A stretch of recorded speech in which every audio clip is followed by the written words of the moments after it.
Ayan, good morning sa ating mga ka-OFW. Good morning everyone, Whitey World. Ayan. Thank you so much. Update lang tayo sa buhay-buhay natin dito sa Riyadh. Dito sa Riyadh, USA. Ayan, ang video to mga lalabs is para sa mga OFW na nagtatrabaho sa bahay na hindi naman pinagdadamutan ng pagkain ng kanilang mga employer. Kasi alam niyo mga ka-OFW, sa mga hindi nakakaalam syempre, hindi lahat ng kasambahay tulad ko na domestic helper dito sa Riyadh, lalo sa Middle East is free sa lahat. Ang iba, bumibili ng kanilang pagkain, ng kanilang mga pangangailangan sa katawan, which is dito sa bahay is free kami lahat kahit wifi. So, free lahat dito kahit wifi. So, wala kang rason. Wala akong rason para magtago ng pagkain, kumuha ng pagkain na walang permission sa mga amo namin. Di ba ganon? So, bakit ko sinasabi to? Sinasabi ko to kasi mga lalabs, may kasama kasi ako dito sa bahay. So, ayoko naman siyang siraan. Ginawa ko lang tong video to para sa mga, yun nga, sa mga kasambahay na hindi naman pinagdadamutan ng mga pagkain na hindi mo na kailangan magtago ng mga food sa drawer mo.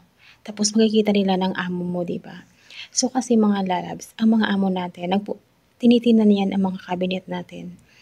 Oo, tinitingnan niya ang mga cabinet natin, which is gano'n ang amo ko na tinitingnan niya talaga ang mga drawer. Kaya ako, alam ko na hindi talaga ako naglalagay ng anumang pagkain or anumang gamit na kinuha mo sa loob ng bahay na walang permission dahil makikita nila yan, mahuhuli nila yan. So, alam ko yun kasi kumbaga, matagal lang kasi ako dito kaya alam ko yun. So, mga lalabs, sinasabi ko lang to para maging aware yung mga ka-OFW natin na once na hindi kayo pinagdadamutan ng pagkain ng employer nyo, wag kayo magtatago ng mga pagkain nyo sa cabinet. Dahil pag nag-check ang amo nyo at makita yun, nakakahiya, di ba? So yun, ganun ang nangyari dito sa kasama ko.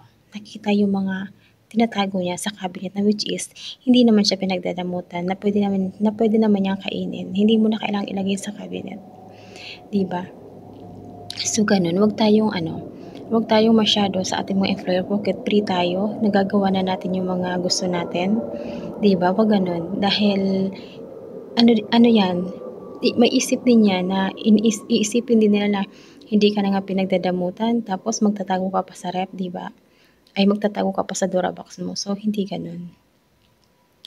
So alam niyo mga ka-OFW, lahat ng bina-vlog ko, lahat ng sina-share ko sa inyo is may basehan ako para mag-share ng kung ano mga dapat natin gawin bilang isang OFW, 'di ba?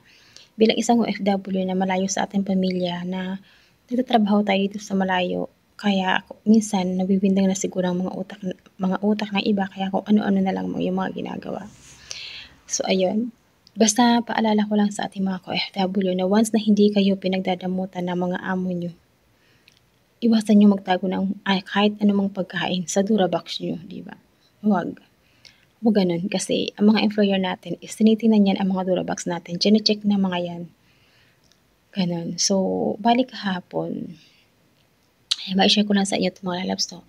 Hindi ako marites, kumbaga sinishare ko lang sa inyo para maging aware kayo sa mga pwedeng mangyari, especially yung mga baguhan dito sa ibang bansa na nag-work, di ba?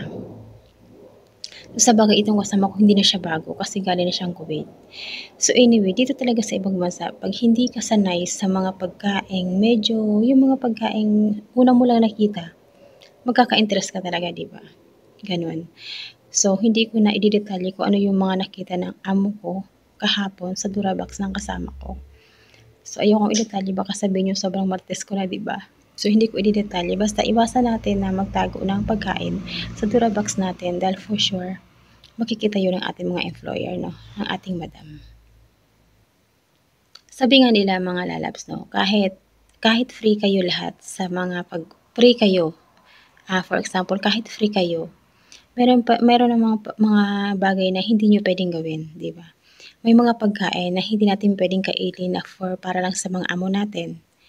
Ganon. Oo, ganon dito kasi free kami, pwede kami kumain ng gusto namin kainin, pero may mga pagkain na hindi natin pwedeng kainin dahil para lang yun sa mga amo namin. Yung ganon. So, ako naman bilang isang nauna dito sa bahay na to, sa akin sinasabi ng amo ko kung ano yung mga dapat sabihin sa kasama ko, pero tulad ng nasabi ko sa aking mga unang video, hindi ako pwede magsalita sa kanya kasi iniisip niya nagpipiling madam nga ako kaya hinahayaan ko lang siya. Hinahayaan ko lang siya na si madam ang makahuli sa mga ginagawa niya.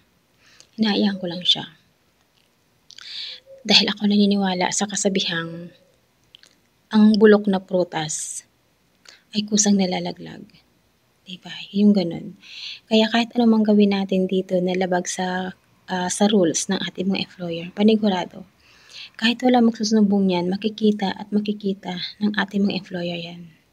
Naniniwala ako dun. So, hindi ko na kailangan maging mata niya para magsabi sa mga employer ko kasi ang importante sa akin, nagagawa ko yung work ko ng maayos at wala akong pakialam sa trabaho niya kung hindi niya man nagagawa ng maayos. Basta ang importante sa akin, nagagawa ko yung responsibilidad ko bilang isang kasambahay dito sa mga amo ko, gano'n. Gano'n lang ang nasa mindset ko, mga lalabs, no?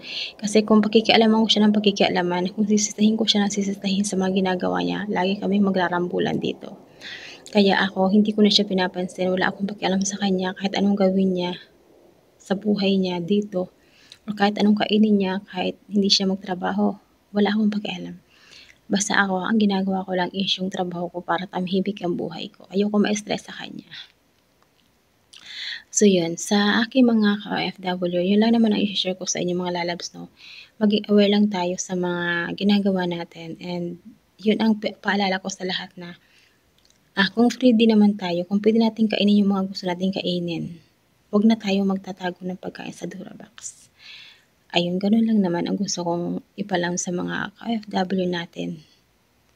So mag-ingat po tayong lahat and salamat sa lahat ng sumusuporta sa akin, sa aking mga silent viewers. Maraming salamat and God bless po sa ating lahat and advance Merry Christmas everyone. Thank you. Subscribe, like, share. Thanks for watching.